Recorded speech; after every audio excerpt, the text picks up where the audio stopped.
Man versus wild TV শোর ইতিহাসে এক কালচারাল ফেনোমেননের নাম। একটি শো বেশি দিন দর্শকপ্রিয়তা ধরে রাখতে পারে না, জনপ্রিয়তায় পড়ে ভাটা, দর্শক আগ্রহ হারায়। এসব তথ্যকে বুড়ো আঙুল দেখিয়ে দীর্ঘদিন থেকে বেয়ার গ্রিলস তার দুঃসাহসী কর্মকাণ্ড দেখিয়ে বুঁদ করে রেখেছেন ছেলে বুড়ো সকলকে। দেখিয়েছেন কিভাবে সাপ, ব্যাঙ, পোকামাকড় খেয়ে ভয়ঙ্কর বিপদসংকুল পরিবেশে টিকে থাকতে হয়, কিভাবে মরুভূমির চোরাবালিতে আটকে গেলে করতে হবে প্রাণোদ্ধার, কিভাবে সমুদ্র পাড়ি দিয়ে ফিরতে হবে আপন বাসস্থানে। ডিসকভারি চ্যানেলের তুমুল জনপ্রিয় এই শো এর পর্দার পেছনের অজানা কিছু দিক নিয়ে আজকের এই আয়োজন। ম্যান ভার্সেস ওয়াইল্ড শো সম্পর্কে জানার আগে জেনে নেওয়া যাক শো এর প্রাণকেন্দ্র বেয়ার গ্রিলস সম্পর্কে। তার আসল নাম এডওয়ার্ড মাইকেল গ্রিলস। 1974 সালের 7 জুন আয়ারল্যান্ডে জন্ম নেন তিনি। তার মাতামহ, প্রমাতা সহ তাদের জমানায় খুব ভালো ক্রিকেট খেলোয়াড় ছিলেন। খেলেছেন ইংল্যান্ডের বহু স্থানীয় ও আঞ্চলিক দলে। তার পিতা মাইকেল গ্রিলস ছিলেন ব্রিটিশ নৌবাহিনীর রয়্যাল এয়ার স্কোয়াড্রন সেইলর। এজন্য ছোটবেলা থেকে অ্যাডভেঞ্চারের স্বাদ পেয়েছিলেন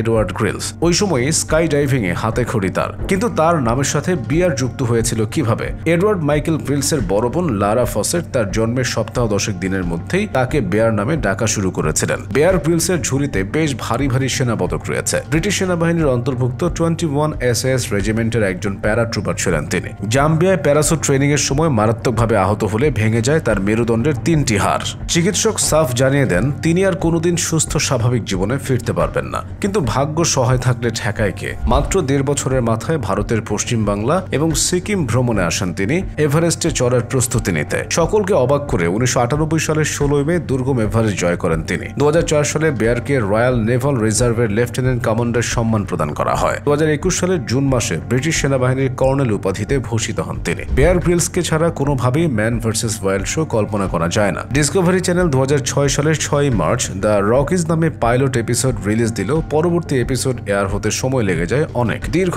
8 মাস পর আসে দ্বিতীয় এপিসোড। এরপর 2011 সালের 29 নভেম্বর 7ম সিজন পর্যন্ত ম্যান ভার্সেস ওয়াইল্ড এর মোট 73টি এপিসোড রিলিজ হয়েছে। শোতে দেখানো হয় বেয়ার গ্রিলসকে অপরিচিত এক স্থানে ছেড়ে দেওয়ার পর সে তার নিজস্ব সার্ভাইভাল টেকনিক ব্যবহার করে ওই জায়গা থেকে বের হয়ে আসে। কিন্তু বিষয়টা পুরোপুরি সঠিক নয়। এক একটি এপিসোড বানাতে তাদের সময় লাগতো 10-12 দিন। সবচেয়ে বেশি সময় ব্যয় হতো ঠিকঠাক জায়গা খোঁজার পেছনে। পুরো দল নেমে যেত সে কাজে। জায়গা ঠিক করার পর সেটাকে আবার বেয়ারের জন্য আলাদাভাবে সাজাতে হতো। অনুসরণ করতে হতো বেশ কত সেফটি রেগুলেশন, যে কারণে বিহাইন্ড দ্য সিনে নিয়োগ দেওয়া হতো অনেক সার্ভাইভাল এক্সপার্টকে। বেয়ার গ্রিলসের দুঃসাহসী এই অ্যাডভেঞ্চারকে আমরা ডিসকভারি চ্যানেলের man versus wild TV show নামেই জানি। যুক্তরাষ্ট্র, Canada, New Zealand, Australia, Bharat, Malaysia সহ অনেক দেশে এটি পরিচিত ম্যান ভার্সেস ওয়াইল্ড নামে। কিন্তু এই শো নির্মিত হওয়া দেশ যুক্তরাজ্যে একে বর্ন সার্ভাইভার নামে ডাকা হয়। এর পাশাপাশি অনেক দেশে আবার এটি আলটিমেট সার্ভাইভাল নামেও প্রচারিত হয়। এই শো অন্য সকল শো থেকে ব্যতিক্রম হবার অন্যতম কারণ হচ্ছে